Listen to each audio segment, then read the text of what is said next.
Pessoal, estamos agora com os nossos colegas de língua estrangeira, que hoje foi uma prova dirigida para o pessoal de letras, publicidade, comunicação, né?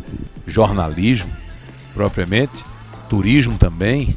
Então, para toda essa tropa que fez hoje o segundo dia de provas da UFPE, segunda fase.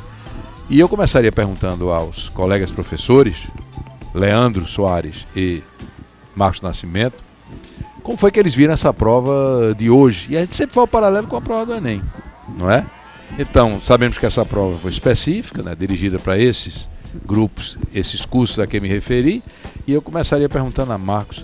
Marcos, houve diferenças com relação à prova do Enem? Foi uma prova mais específica mesmo? Você sentiu que ela foi dirigida para algum dos cursos? Como é que você viu essa prova de hoje? Na verdade, a prova teve uma característica bem específica de segunda fase. Eu estou falando sobre isso porque, na verdade, a prova do Enem esse ano foi uma prova que nós julgamos como muito boa. Uma prova bem positiva, bem distribuída, nós discutimos bastante aqui e enfatizamos a qualidade da prova do Enem como uma das melhores dos últimos anos. E a prova da segunda fase, nesse caso, as últimas questões, houve uma preocupação em dirigir em relação aos alunos do curso de letras.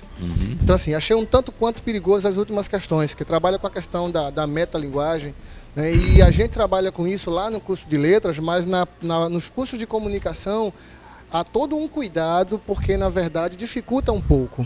Então, assim, nosso questionamento ficou em relação a sendo em critérios avaliativos, seletivos de entrada, qual era o objetivo maior? Mas não resta dúvida do que a questão foi muito bem trabalhada. Todavia, foi uma prova trabalhosa, trabalhosa, muito bem elaborada. Porém, vale essa ressalva que o aluno do curso de letras tem características distintas do curso de comunicação.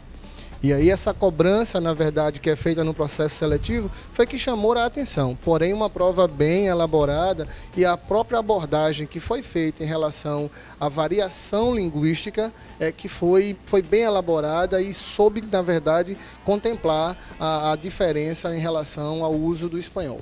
Perfeito. Os usos, você fala das variantes mesmo. Isso, das América variantes. do Sul, Isso. O espanhol lá, genuíno europeu. Isso. Houve essa preocupação e a explicação em relação à questão dessa variante, porque sempre que a gente fala na questão da variação linguística, é sempre muito delicado, que é uma parte muito sensível da macrolinguística. Então merece sempre uma atenção e palavras bem colocadas em relação a essa variação. E isso, na verdade, foi atendido dentro da questão muito bem elaborada, mas que nossos alunos foram privilegiados. Alunos CBV que viajaram na nossa excursão para a Argentina puderam ver isso na prática, o funcionamento da prática em relação ao uso da língua estrangeira nas ruas de Buenos Aires, por todos os redutos que nós fomos visitar, eles puderam ver isso na prática. Muito bem. Professor Leandro, e aí, a prova de inglês veio em cima dos textos das revistas sempre conhecidas, Newsweek, não é? Time, etc. Time, né? The Economist, os jornais e tal. Perfeito. Nós estávamos falando sobre isso, né? Já esperávamos, né? Acredito que o aluno CBV ele esperava isso também, de que não haveria textos poéticos, trechos de músicas, cartoons. Senti falta disso aqui na prova, né? A prova é bem técnica, né? Já foi a época, no começo da década de 90, de encontrarmos gramática, não é? As pegadinhas gramaticais, ali, questões de gramática. Hoje não.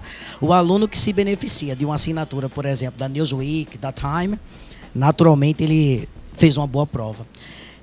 Eu percebi, fazendo uma análise dela, o vocabulário bem interessante, um vocabulário tranquilo, porém técnico, não é? Então quem faz uso de muita leitura em inglês, não é? Naturalmente teve os textos foram assim de leitura do mundo, de atualidades. Exatamente. Já que eles foram essencialmente jornalísticos. Como é que... Já o primeiro texto, né, que fala do crescimento da mulher na África, né, com relação à política, foi bem interessante. Foram 3 textos?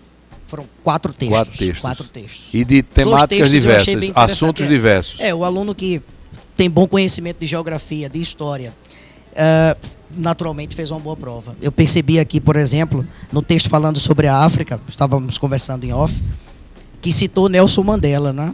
E aí o aluno que já vinha estudando história, cita diversos pontos geográficos aqui. Você falou também um texto sobre o meio ambiente, não é? Foi, falando da questão do carro, né? O carro a gasolina, ele consome muito mais do que o carro o carro elétrico, dizendo ali que nós devemos procurar agora textos técnicos, né? Agora textos bem técnicos, né? Não esperaríamos aqui como o Enem, né? O Enem é uma prova rápida, né? São 5 questões. É verdade. Já podemos predizer o que vai ser.